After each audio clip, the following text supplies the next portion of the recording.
Sa kaamot nga balita, resolusyon nga nagamando sa investigasyon sa ginapahay korupsyon sa bitaw, ginadoptar na sa Bacolod City Council. Yaring balita nga itong gitutukan.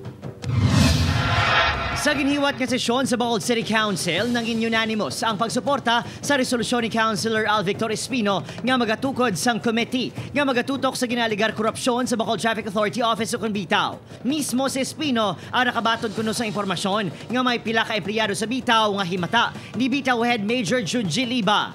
One of the things nga akon pagid nga na-discover nga ang naga-witness ni sa akon, ang isa is the sister-in-law of Major Liba.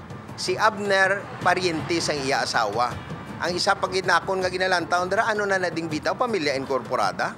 Bukas naman si Liba sa investigasyon. Well, wala man ko may nakita nga violation with regards na guro. Kung amo nang guidelines, well, siguro hindi man lang guro sa Bitaw nga makita ta nga the same nga sistema or problem, no? As long as they meet the requirements. Samtang, nagpadala na sang sulat si Espino sa Napolcom bangon sa pagpatis ni nga dapat kuno itugyan ang administrative functions ng Bitaw sa mas kwalipikado nga persona. Ginahulat ko ng ilang official nga sabat kung bala may detailed order si Major Junji Liba sa Bitaw. Question, has he obtained clearance from the Philippine National Police? And Napolcom is the agency or the office nga nagahatag sang clearance para sa isa ka police officer. Kampante naman si Liba nga magwa ang kamatuoran pananglitan mag-imbestigar man ang Napolcom. I don't think may kailabtanan di kong Napolcom because that's a question na guro sa regards sa mayor na guro. Ihulaton ta ang reply sang Napolcom kung aragin man.